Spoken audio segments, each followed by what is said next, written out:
Hi, everybody. Welcome to What's Working Group Online Book Club. I'm Coach Chella, family caregiver turned advocate and cannabis coach. With my husband Dave, we co-created Cannabis Helps Dementia podcast and Coach Chella Canna Guides after caring for my mom during her near decade-long journey with Alzheimer's. Our guidebook, CBD for Seniors, 12 Things to Know, is available on Amazon or through CoachChella.com, where we support people living with chronic illness and their care partners with compassionate plant-based education. I'm Dave. I'm also a family caregiver and cannabis coach. And I am living with a seizure disorder being controlled with CBD as well as other cannabinoids. Excellent, excellent. And of course, currently, for those of you who follow us on social media, you might remember my dad is living well with Alzheimer's with us at home. My older sister has a rare brain disease called progressive supranuclear palsy, and cannabinoids also improve her quality of life. This month, July, we are talking about Dr. Peter Grinspoon, Seeing Through the Smoke. Dr. Grinspoon is the son of Lester Grinspoon, also Dr. Lester Grinspoon, who is a world famous pioneer in cannabis medicine. He wrote a great book in the 70s called Marijuana Reconsidered, long before Lester had ever used cannabis himself. It's a great and groundbreaking book that has laid the path for medical cannabis for many, many years. And Dr. Peter Grinspoon, his son, is also a doctor, and he wrote this book. So in Seeing Through the Smoke, Harvard physician Dr. Peter Grinspoon skillfully cuts through decades of misinformation about cannabis with clear-eyed, evidence-based science. He takes on the most common arguments against cannabis and explores how this powerful plant actually supports wellness, from chronic pain to sleep, mental health, cancer, autism, and more. Dr. Grinspoon also introduces two very real camps in the public conversation: reefer pessimists, stuck in the stigma, and Cannatopians, hopeful, pro-plant, and science-informed. As a proud Cannatopian, I love that this book honors both the complexity of cannabis and the individuality of those who use it. We're not all the same, and our cannabinoid needs aren't either. Peter's personal story adds heart to the science. Growing up with his father, Dr. Lester Grinspoon, legendary cannabis advocate and author of Marijuana Reconsidered, and witnessing his brother David find relief from cancer treatment symptoms through cannabis medicine. The How We Got Here section is a must read for anyone new to the topic. Dr. Grinspoon walks us through the politics, prohibition, and the powerful science of the endocannabinoid system. I highly recommend this book for the curious. And I do want to read an excerpt from later in the book from the CBD section. There we go. What exactly is so medicinal about CBD that it has captured so many people's imaginations and pocketbooks? In the same way that cannabis, with its hundreds of different components, has multiple different molecular targets and mechanisms of action, CBD, even though it is only one molecule, is considered to be promiscuous, in that it has an extraordinary number of different receptors it interacts with. This, in theory, allows it to be helpful in a wide variety of disease states. We're still figuring out exactly which receptors and pathways it interacts with, though the current numbers is in the dozens. Ironically, some of the only receptors it seems to not have a close affinity for are the cannabinoid receptors. It even inhibits the ability of THC to bind to the CB1 receptor by subtly changing its shape. However, CBD does increase our endocannabinoid tone in an indirect fashion by inhibiting the enzyme named fatty acid amine hydrolase, or FA, that breaks down our major endogenous cannabinoid, anandamide, our happiness molecule. This leads to higher anandamide levels in the brain and more pro-cannabinoid-like activity. CBD interacts with serotonin receptors, which might explain how it helps with anxiety and mood. It works on the capsaicin receptors, which might explain how it helps with pain. CBD also has strong effects on our immune system and inflammatory system. Specifically, CBD is a powerful anti-inflammatory agent, especially in our brains, and thus is thought to have potential to be helpful in neurodegenerative conditions. A 2022 study cannabinoids in the management of behavioral, psychological, and motor symptoms of neurocognitive disorders, a mixed studies systemic review notes an apparent association between cannabidiol-based products and relief from motor symptoms in Huntington's disease and Parkinson's disease.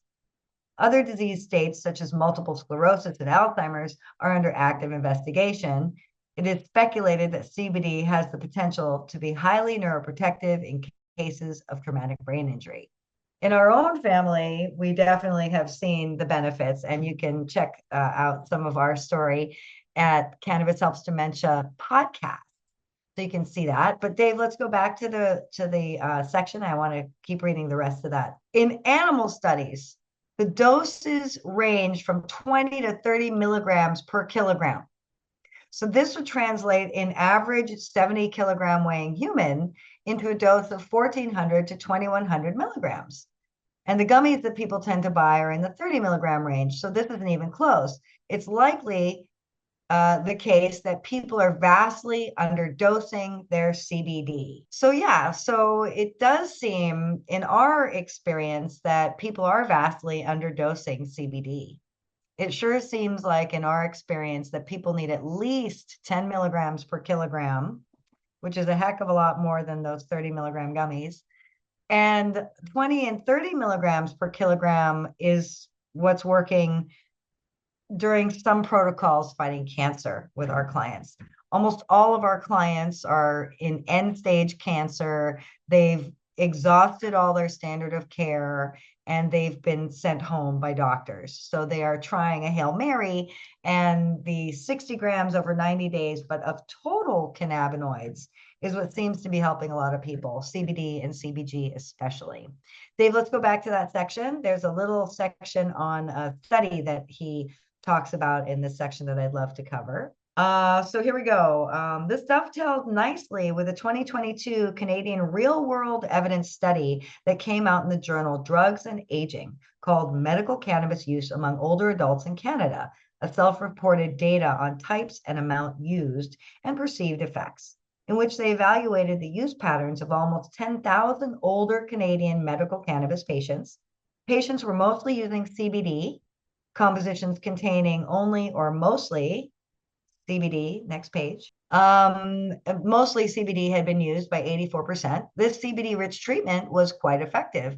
The majority of older adults reported improvements in pain, 72%, sleep, 64%, and mood, 58%, with 35% reporting reduced dose of opioids and 20% reduced dose of benzodiazepines. Fewer opioids and benzos means lives saved. This is amazing stuff. And we see it all the time. So we personally are not waiting. Dave, do you want to come back and talk about how much CBD you need to take? Yeah, well, I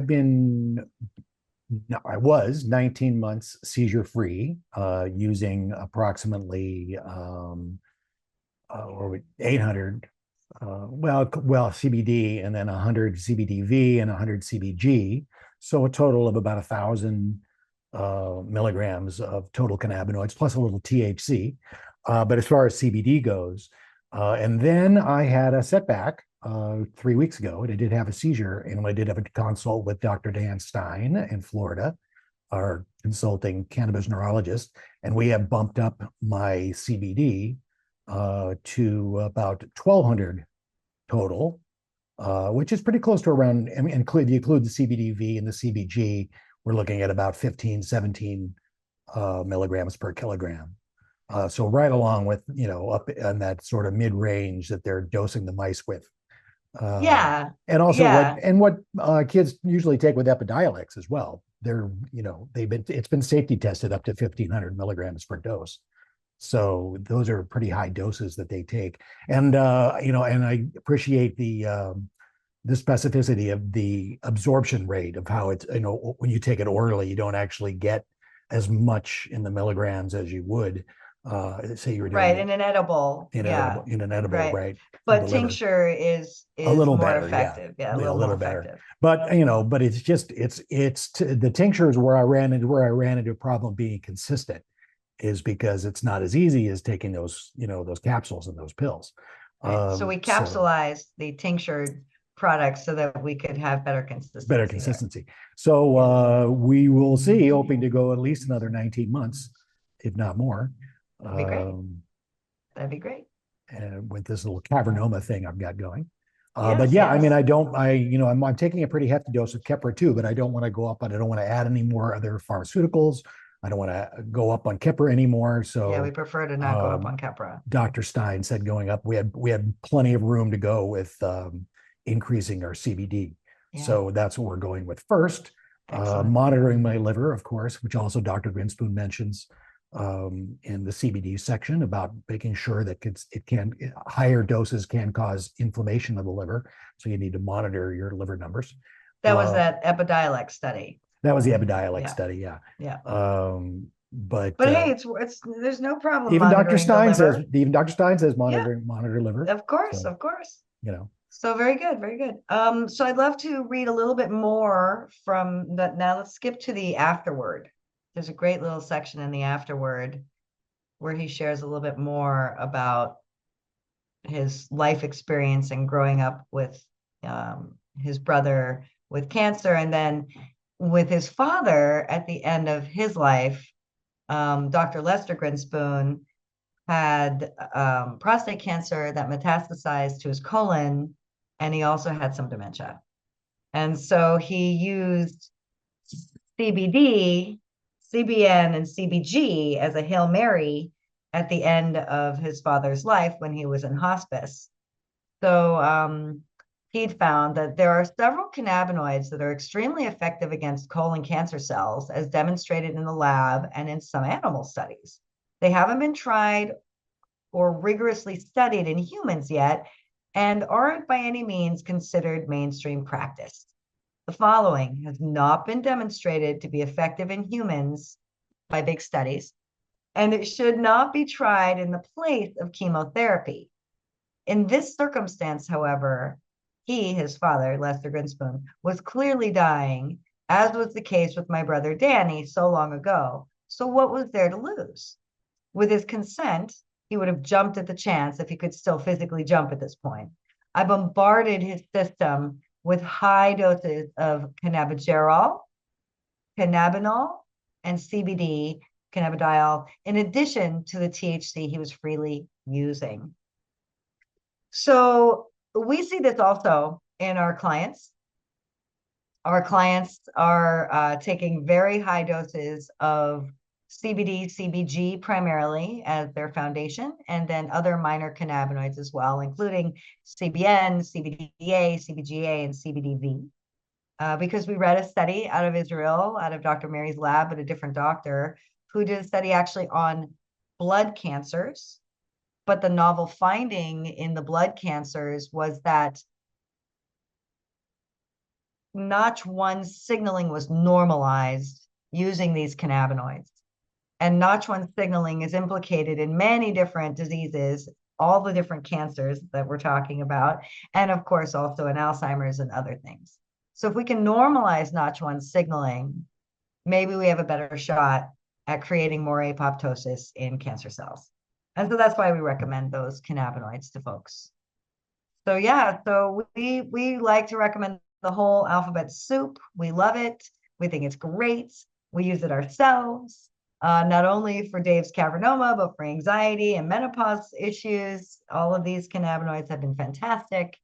And at this point in our review, it's time to bring in our audience. So we're going to stop recording,